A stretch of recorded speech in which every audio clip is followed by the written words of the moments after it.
Саламатсыздарбы балдар? Биз кыргыз тили сабагыбызды баштайбыз.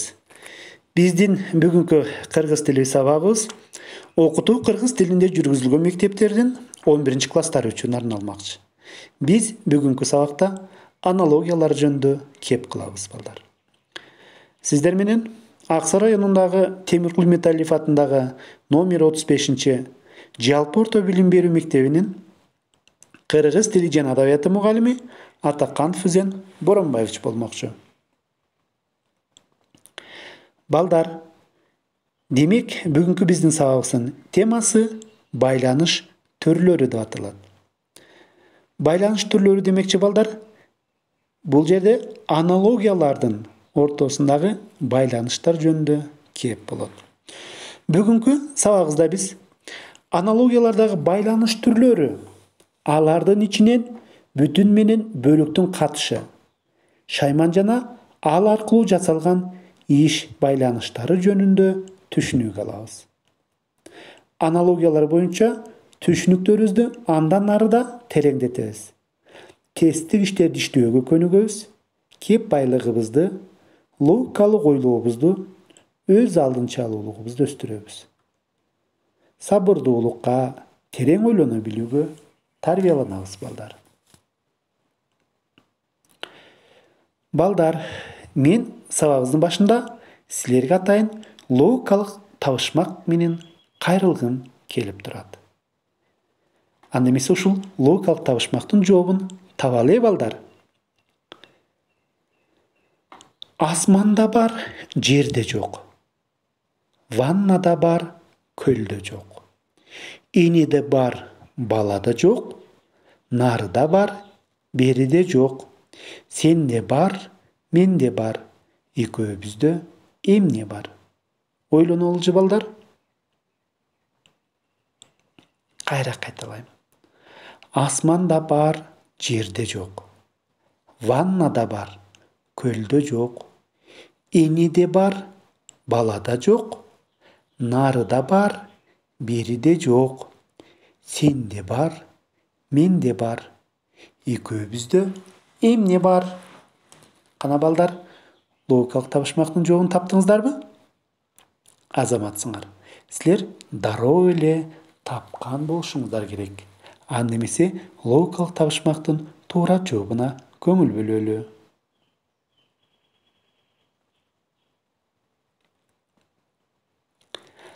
Асманда бар, жерде жок. Ваннада бар, көлдө жок.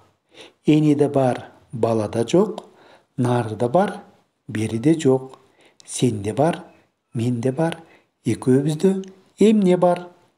Балдар, мына ушул табышмакта кайсыл тамга өзгөчө белгиленип турат? Туура айтасыңар балдар. Демек, табышмактын жообу кайсы экен? Тамгасы. Азаматсыңар балдар, силер табышмактын жообун туура таптырсыңар. Карап көргүлө. Мына ушул бар деген сөздөрдүн баарында тамгасы бар. Сабагыбыздан ары улантабыз.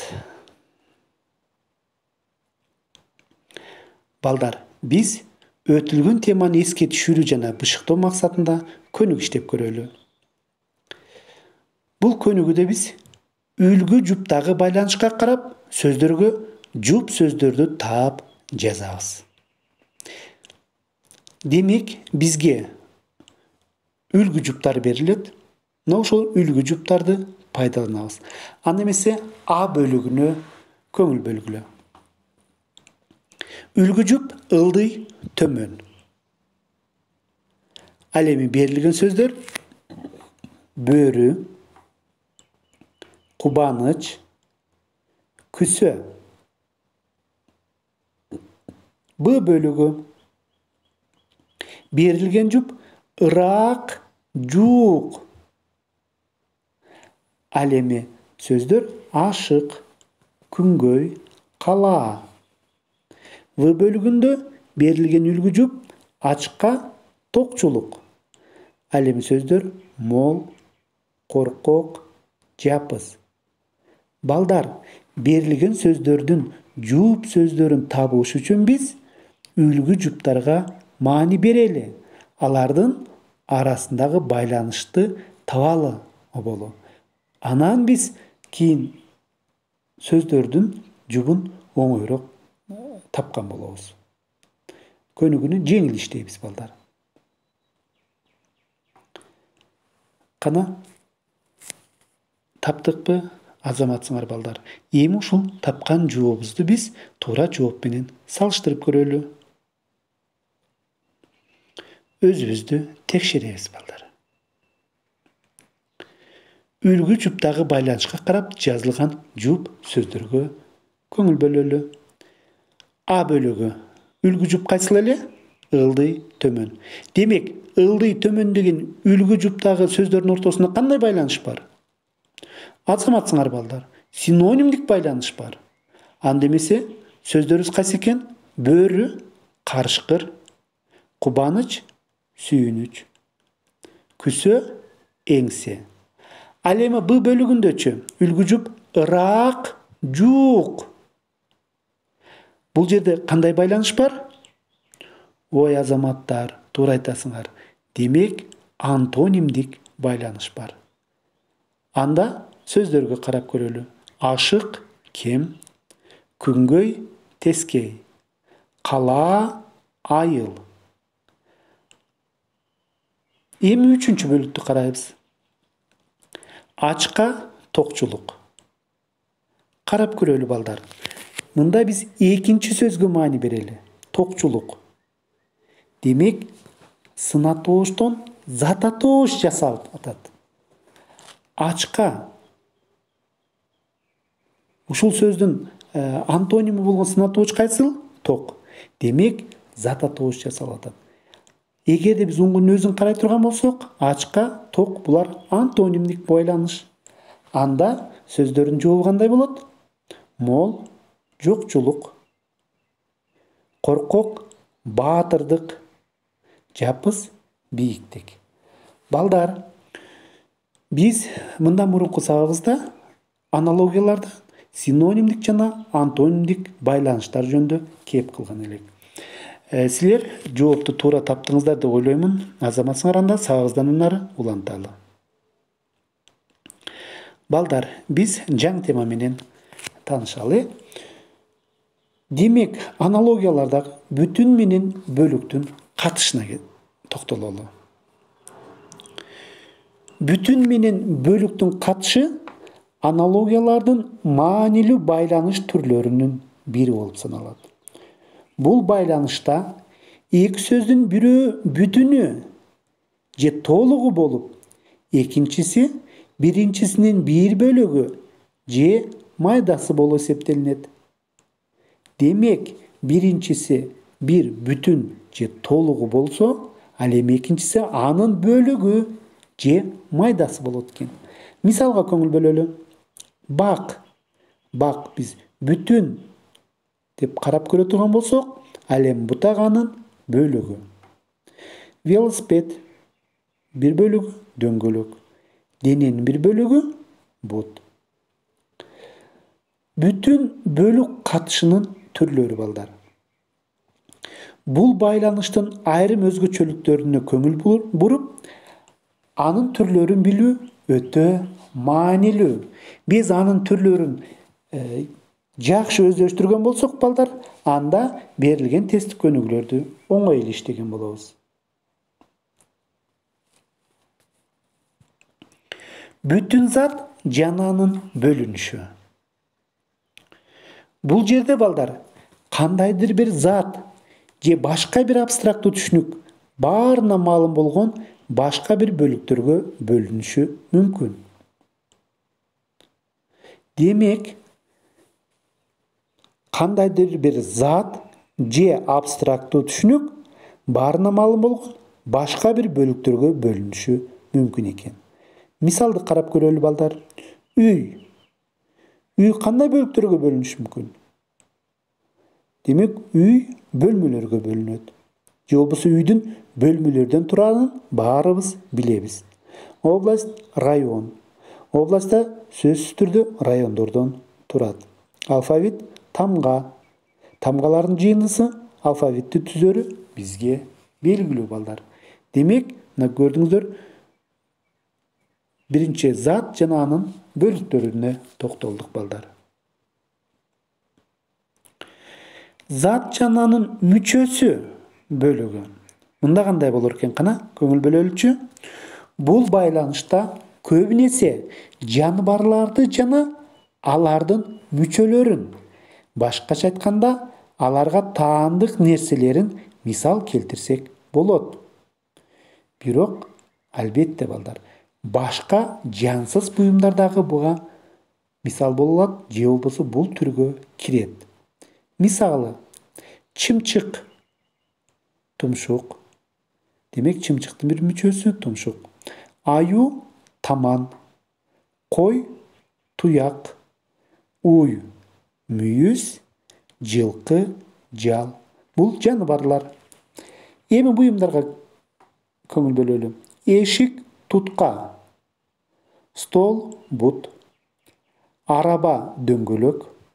Китеп, барак. Компьютер, экран. Бул буюмдар балдар.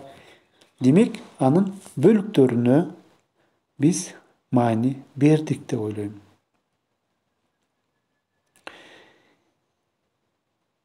Зат жана анын курамы бул үчүнчү түрү болуп эсептелинет.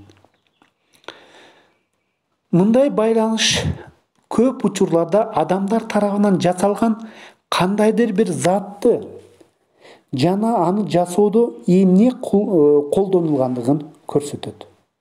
Ошол затты жасоодо биз эмнени колдондук же болбосо эмнени пайдаландык. Мисалы, бетон. Демек, бетонду жасоодо биз цемент пайдаландык. Ал эми нанда унду, жарма жасоодо талканды пайдаландык. Бүтүн бөлүк байланышын бул түрү өз алдынча экиге бөлүнөт. А бөлүк. Зат жана анын азыркы курамы. Мында нан, күкүм. Нандын азыркы курамы күкүм. Айсбергдин азыркы курамы муз. Эми Б бөлүгүнө карагыла балдар. Зат жана анын баштапкы курамы. Демек, нандын баштапкы курамы ун. Ал эми айсбергдин баштапкы курамы суу. Заттын балдар азыркы курамы кандайдыр бир табигый же адам кылган бир процесстен өткөндө гана белгилүү болот. Тесттик иш иштөө менен биз билимдерибизди бышыктап көрөлү, балдар. Биринчи көнүгүү. Поезд, вагон. Мына бизге үлгү берилген поезд, вагон. А. Там, дубал. Б. Боз үй, уук. В. Буфет, текче. Г. Калем, сыя. Экинчи көнүгүү. Балык, бакалоор. Б. Чычкан, өпкө. Б. Кит, көз. В. Уй, мүйүз. Г. Топоз, жүн. Кайра кайталайм. Балык, бакалоор. А. Чычкан, өпкө. Б. Кит, көз. В. Уй, мүйүз. Г. Топоз, жүн. Кана балдар, ойлонолу. Жакшылап ойлонсок, бул тесттик көнүгүүлөрдү биз оңой эле иштеп коебуз.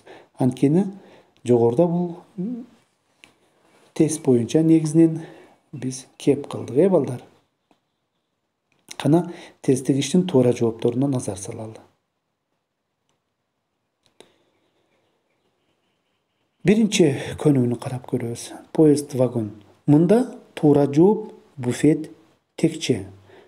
Анткени поезд вагондордон турат, ал эми буфет текчелерден турат. Экинчи, балык, бакалоор. А. Жообун туура деп эсептедик. Чычкан, өпкө. Анткени балык бакалоору менен чычкан өпкөсү менен дем алат. Азаматсыңар, балдар. Силер аябай туура иштегенсиңер. Эгерде силердин иштеген жообуңар ушундай болсо. Сабагыбыздан ары улантабыз. Кийинки негизги темаларыбыздын бири. Шайман жана ал аркылуу жасалган иш. Аналогиянын негизги байланыштарынын дагы бир түрү бул шаймандар жана алар аркылуу аткарылган иштер. Шайман сөзү мында адам баласы колдонгон бардык аспаптарды, куралдарды, жабдыктарды, электрондук приборлорду жана башка техника түрлөрүн билдирүү үчүн колдонулду балдар. Шаймандарга мисал келтирсек, балка, балта, кетмен, нивелир, барометр, термометр, калькулятор, калем, машина жана башкалар. Шаймандардын аткарган иштерине карата бөлүнүшү. Биринчи, эсептөөчү, жыйынтык чыгаруучу, өлчөөчү шаймандар. Мындай шаймандар адам баласы түзгөн кандайдыр бир шартта өзүнө тиешелүү милдетти аткарып, өлчөшөт, эсептешет. Мисалы, калькулятор аткарган иши эсептөө, барометр аткарган иши өлчөө. Бул түр байланыш өз алдынча төмөндөгүдөй бөлүнөт. А бөлүгү шайман жана ал жасаган же ал аркылуу жасалган кыймыл-аракет. Демек, термометр шайман болсо, ал жасаган же ал аркылуу жасалган аракет өлчөө. Демек, термометрдин аракети өлчөө. Сызгычтыкты ченөө.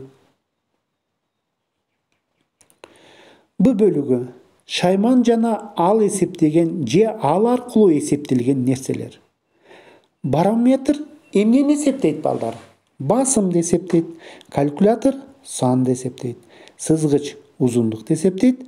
Тараза салмакты эсептейт. В бөлүгүн карап көргүлө. Шайман жана анын өлчөө бирдиги. Тараза өлчөнгөндөн кийинки бирдик кандай болот? Туура, тараза грамм, сызгыч сантиметр, вольтметр вольт. Бул байланыштан дагы бир өзгөчө байланыш түрү чыгат. Бул түшүнүк жана анын өлчөө бирдиги. Демек, салмактын бирдиги грамм, узундуктуку метр, мөөнөт ай деп коюшубуз мүмкүн балдар. Экинчи, процессте иштин жүрүшүндө колдонулуучу шаймандар. Мисалы, бычак иш учурунда же болбосо иштин жүрүшүндө бычак кесүү, шибеге тешүү, балка кагуу, орок оруу. Бул байланыш төмөндөгүдөй бөлүнөт балдар.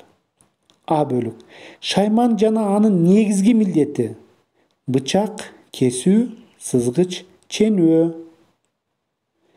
Б бөлүгү шайман жана анын кошумча милдети: бычак тешүү, сызгыч кыруу.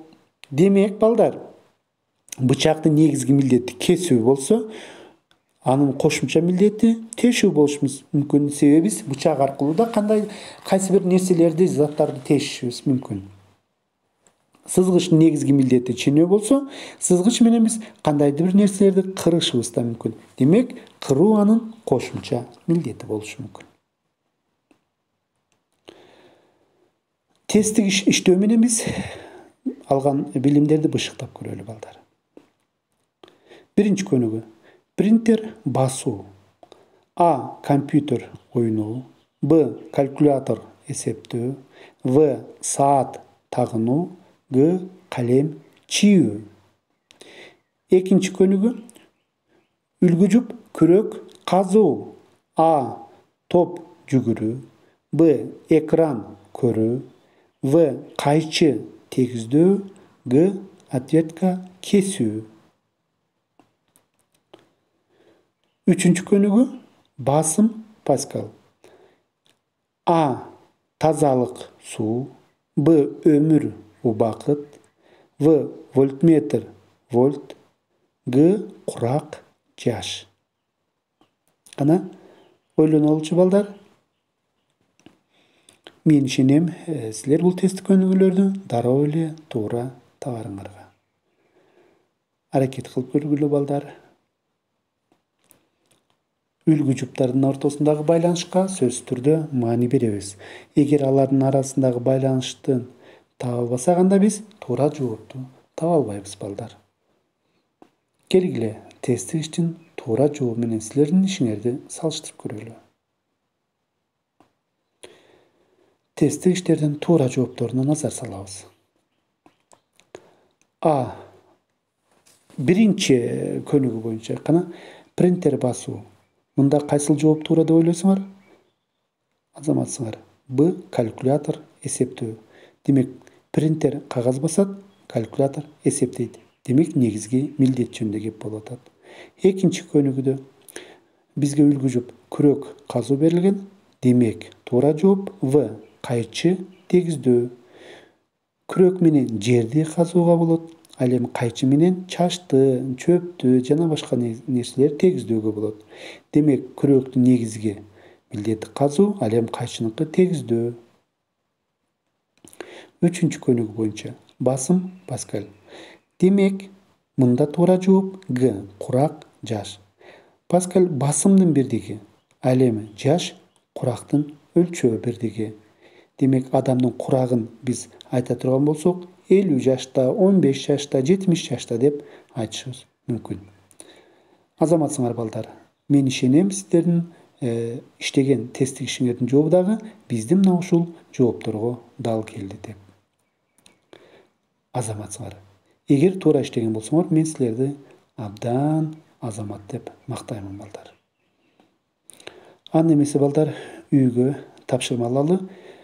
Сабагыбызды ушу менен жыйынтыктайбыз балдар. Бул сабакта биз ушул аналогиялардын арасындагы байланыштарга маани берип, аларды өздөштүрдүк деп ойлоймун. Үйгө тапшырма. Биринчи тапшырма. Төмөнкү ссылкага кирип, онлайн тестти иштейсиңер.